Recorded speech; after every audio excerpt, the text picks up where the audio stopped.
Remember your parents' old TV?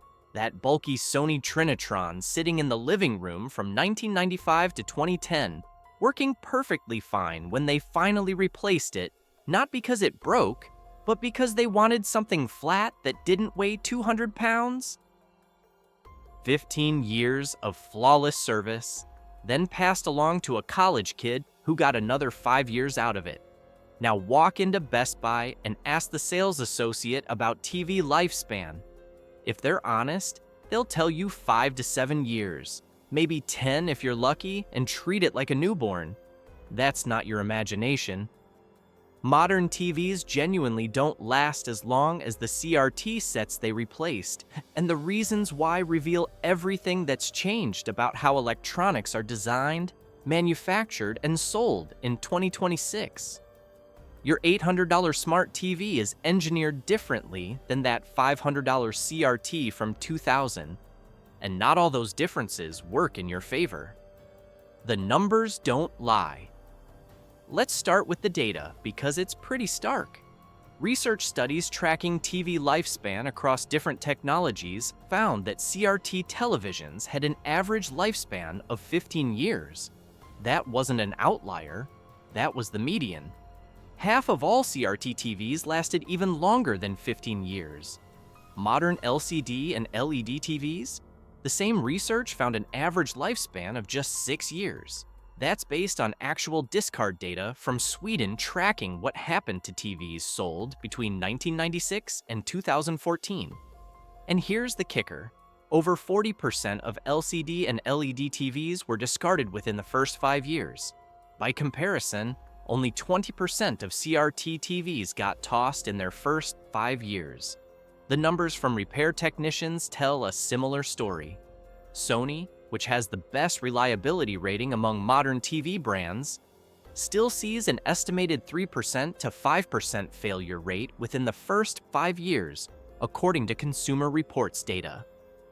Budget brands like Hisense and Vizio, Consumer Reports estimates 20% of their TVs will experience problems in the first 5 years, 1 in 5. A technician who runs a TV repair shop in Texas put it bluntly on a forum. I still see Sony CRTs from the 90s working fine. Modern TVs? I'm replacing power boards and backlights on units barely out of warranty. The backlight lottery. The single biggest killer of modern TVs is something CRTs never had to worry about: the LED backlight array. This is what actually illuminates your screen, and it's designed in a way that pretty much guarantees eventual failure. Here's how it works. Behind your LCD panel sits an array of LED strips, sometimes dozens of them, all connected in series. Just like Christmas lights, when one LED fails, the entire strip goes dark. And LEDs fail for very predictable reasons: heat stress and manufacturing defects. The problem compounds because manufacturers push these LEDs hard. Most TVs ship from the factory with brightness cranked to maximum or near maximum settings. This makes them pop on the showroom floor at Best Buy, but it dramatically shortens LED lifespan. One repair blog found that 80% of the TVs they fix have failed LED backlights, and most of those failures trace back to people leaving the TV on default vivid or dynamic picture modes that run the LEDs at full power. The rated lifespan for LED backlights is typically 40,000 to 60,000 hours. That sounds like a lot. At 8 hours a day, that's 13 to 20 years of use, but that's at moderate brightness. Crank it to maximum like most TVs ship, and you're cutting that lifespan in half or worse. One Costco shopper reported on Reddit, "My Samsung 55-inch went completely dark at the 4-year mark. Still had sound, could barely make out an image with a flashlight. Called Samsung, they quoted $400 to replace the backlight strips. The TV cost $600 new, just bought a new one." That's the pattern. The backlight fails. The repair costs 60% to 70% of the replacement price, and people throw away TVs with perfectly good panels, perfectly good processing boards, perfectly good everything, except for $40 worth of LED strips that manufacturers won't sell you and technicians charge $300 in labor to replace. The power board problem. If the backlight doesn't kill your TV, the power supply board probably will. This is the second most common failure point, and it's entirely about cost cutting and component selection. Power supply boards in modern TVs use electrolytic capacitors. These are the cylindrical components that regulate voltage, and they have a known failure mode. They dry out over time, especially when exposed to heat. A high-quality capacitor might last 10 to 15 years. The cheap ones used in budget TVs? 3 to 5 years. Repair technicians can spot these failures immediately. The capacitors bulge, leak, or show visible burn marks. Replacing them costs maybe $20 in parts if you can do it yourself, but most people can't, and repair shops charge $150 to $200 because they have to diagnose the problem, order the part, and make sure the replacement matches exact specifications. One TV repair technician wrote on a forum, "I replace more capacitors on power boards than anything else." The manufacturers know exactly how long these cheap caps will last. They're not designing for 10-year service life. They're designing for exactly what the warranty covers, plus maybe 6 months. A Samsung owner posted in a community forum, "My 65-inch died at exactly 25 months, just outside the 2-year warranty. Took it to a repair shop, guy pulled the power board, showed me 3 bulging capacitors, said he sees this model all the time. Repair was $180. Samsung wanted $400 for a new board that wouldn't ship for 6 weeks. The electronics have names like BN44074A or EAY6318901, and when you Google them, you find hundreds of people with the exact same failure on the exact same board. That's not coincidence. That's a component with a known lifespan hitting its expiration date right on schedule." The software obsolescence trap. Even if your TV's hardware survives, the software might kill it anyway. Modern smart TVs rely on operating systems that need regular updates to keep streaming apps functional. And manufacturers have discovered that discontinuing software support is a great way to encourage upgrades. Samsung's Tizen platform typically gets updates for 4 to 5 years. After that, apps start breaking. Netflix might stop supporting your TV's OS version. YouTube changes its API and your TV can't handle it. Disney Plus requires features your TV's software doesn't have. One Reddit user described the slow death, "My 2017 Samsung worked fine until about month 48. Then Netflix started crashing. Then the Disney app just disappeared from the menu. Then YouTube took 30 seconds to load each video. Samsung's response? Your model is no longer supported. Have you considered our 2025 lineup?" LG does slightly better, typically supporting WebOS for 5 to 6 years before pulling the plug. Sony uses Google TV, which helps, but even Google eventually drops support for older processors. Here's the brutal reality. You might have a TV with a perfectly functional panel, working backlight, solid power supply, but you can't watch Netflix on it because Samsung or LG decided your 4-year-old TV doesn't deserve software updates anymore. A TV repair shop owner in the UK put it simply, "I've had customers bring in TVs where nothing is physically wrong. The apps just don't work anymore. I can't fix that. The manufacturer won't update it." The TV is basically e-waste with a working screen. The heat management failure. Modern TVs generate more heat in a smaller space than CRTs ever did, and manufacturers aren't giving them adequate cooling. This accelerates every other failure mode we've discussed. CRT TVs were huge and heavy, yes, but all that mass acted as a heat sink. The electronics had room to breathe. Modern TVs cram powerful processors, Wi-Fi chips, Bluetooth modules, and all the display electronics into a chassis that's maybe an inch thick. The thinner the TV, the harder it is to cool. Those ultra-slim OLED panels everyone loves? They're terrible at dissipating heat. The processor and power boards get hot. The heat has nowhere to go, and components fail faster. Dust makes it worse. The vents on the back of your TV pull in air to cool the electronics, and they also pull in dust. That dust accumulates on circuit boards and blocks airflow. After 2 or 3 years, the cooling system is compromised. Temperatures inside the TV rise by 10 or 15 degrees, and failure rates accelerate. A repair guide on iFixit notes, clean your TV vents every 6 months. Most people never do this. The dust buildup we see inside 3-year-old TVs is shocking. It's like people expect these things to be maintenance-free. That's exactly what people expect, because CRTs basically were maintenance-free. You could ignore them for 15 years and they kept working. Modern TVs need preventive maintenance that nobody tells you about, and most people wouldn't do anyway. The CRT advantage. We forgot. Here's what made CRTs so reliable. They were fundamentally simple devices. A cathode ray tube fires electrons at phosphor-coated glass. Some capacitors, some resistors, a power supply, that's basically it. Fewer components mean fewer failure points. The picture tube itself was nearly indestructible.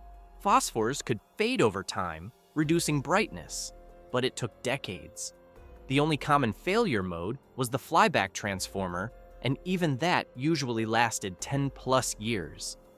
One hobbyist who collects vintage electronics posted, "I have a Panasonic CRT from 1976 that still works. The only repair it ever needed was replacing the power cord because the original one cracked from age. The tube is fine, the circuits are fine, it's 50 years old." Modern TVs have hundreds of individual LEDs that can fail, complex mainboards with processors that can corrupt, Wi-Fi chips that can die, touch-sensitive buttons that stop responding. Every added feature is another potential failure point. The Swedish research study found this interesting pattern. As TVs added features and became smarter, their lifespans shortened even as build quality nominally improved. It wasn't that manufacturers were making worse products. It's that they were making more complex products, and complexity is the enemy of reliability. The disposable electronics business model. Let's talk about what nobody wants to say out loud. Manufacturers don't want your TV to last 15 years anymore. That's not conspiracy theory, that's business reality. TV prices have dropped dramatically. A 55-inch 4K TV costs less in 2026 dollars than a 27-inch CRT cost in 1995. Manufacturers can't make money selling one TV every 15 years. They need you replacing your TV every 4 to 6 years to sustain their revenue. The evidence shows up in repair part availability. When your 5-year-old TV breaks, good luck finding replacement boards. Manufacturers discontinue parts within 3 to 4 years of a model's release. Independent repair shops confirmed this pattern. Companies tell us parts are no longer available, but really they just stopped making them because it's not profitable to support old models. One forum discussion revealed the extent of this. Technician told me Samsung phased out parts for my 2020 TV in 2024. It's not even obsolete. They just won't support it. He said LG does the same thing. Sony is slightly better, but nobody keeps parts inventory past 4 years. Extended warranties exist because manufacturers know exactly when their products will fail. That 5-year extended warranty you didn't buy, it covers years 3 through 7 because that's when the failures cluster. Years 1 and 2 are usually fine because that's what the standard warranty covers. A repair technician shared, "I can tell you which models will have power board failures in year 3, which ones will have backlight failures in year 4. It's predictable because the components are specs to last exactly that long." The Budget Brand Gamble Consumer Reports data shows massive reliability differences between premium and budget brands. Sony TVs have roughly a 3% to 5% failure rate in the first 5 years. Hisense and Vizio? 20% failure rate in the same period. That's not a small difference. Buy 4 budget TVs and odds are one of them will fail before year 5. Buy 4 Sony TVs and you might see one failure in the entire batch. But here's where it gets interesting. Budget brands can still be the smarter purchase depending on how you value your money. A $400 Hisense that lasts 4 years costs $100 per year. A $200 Sony that lasts 8 years costs $150 per year. If the Hisense gives you 75% of the picture quality, you're still coming out ahead on value. The problem is when budget brands fail earlier than expected. One Walmart shopper wrote, "Bought a 50-inch Hisense for $219 on Black Friday 2023, dead by December 2024. 13 months. Powerboard failure. Hisense customer service was useless. No parts available, no repair options. Just, sorry, it's out of warranty." That same person could have bought a $450 TCL that would probably last 6 years, or a $700 Samsung that might make it to 8 years, or a $1,000 Sony that could hit 10 years. The annual cost varies less than you'd think once you factor in replacement timing. The OLED question. OLED TVs deserve special mention because they've introduced a new failure mode that LCD never had: burn-in. Static images left on screen for extended periods can permanently damage the organic pixels, leaving ghost images that never go away. LG claims their 2026 OLED panels can handle 100,000 hours, roughly 30 years of regular viewing. Ardings tested over 100 TVs for 10,000 plus hours and found that OLED reliability is actually pretty good for normal use.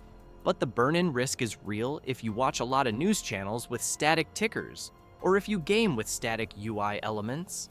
One owner reported, "My LG C3 OLED developed burn-in after 18 months. I watch CNBC every morning while getting ready for work. Same channel, same ticker. LG wouldn't warranty it because burn-in isn't covered. $1,800 TV ruined." The pixel refreshing features help, but they're not perfect. And the very nature of OLED technology means those pixels degrade with use. It's not like an LED backlight that either works or doesn't. OLED pixels gradually dim over time, imperceptibly at first. But after 5 or 6 years, you notice the screen isn't as bright as it used to be. What changed and why? When you look at the total picture, 3 big shifts explain why modern TVs don't last like CRTs. First, complexity increased dramatically. A CRT had maybe 50 to 100 electronic components. A modern smart TV has thousands. More components mean more failure points. The math is simple. Second, thermal management got worse. Making TVs thinner meant sacrificing cooling capacity. Heat accelerates every type of electronic failure. Manufacturers chose aesthetics over longevity. Third, business models shifted.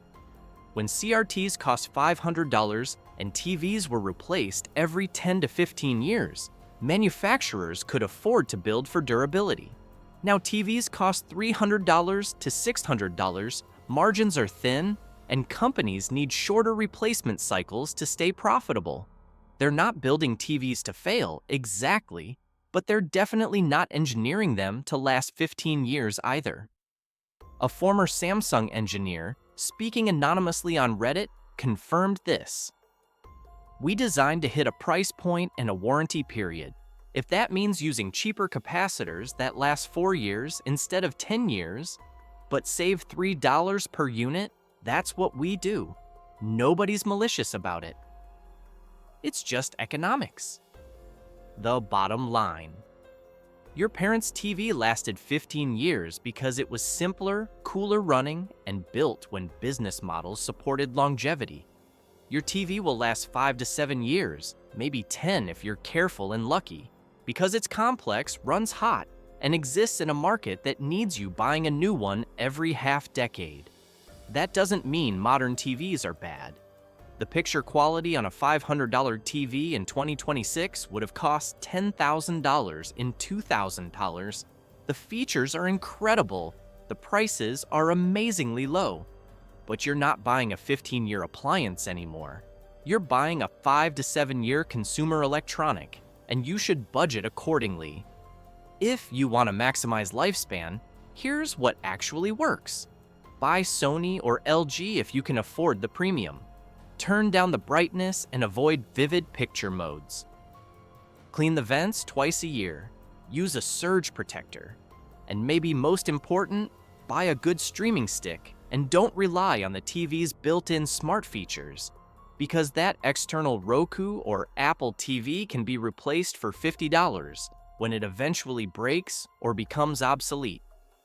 The days of one TV lasting from your kid's kindergarten graduation to their college graduation are over. Plan for replacement every 6 to 8 years. Budget accordingly, and don't feel bad when your TV dies right around the time the manufacturer planned for it to happen, because that's exactly what they designed it to do. If your modern TV died years before you expected, drop a comment with the brand, model, and what failed. Let's see if the patterns match what the repair data suggests. And if you want honest breakdowns of which TVs actually last before you drop $800, subscribe to this channel, because someone needs to tell you what Best Buy won't.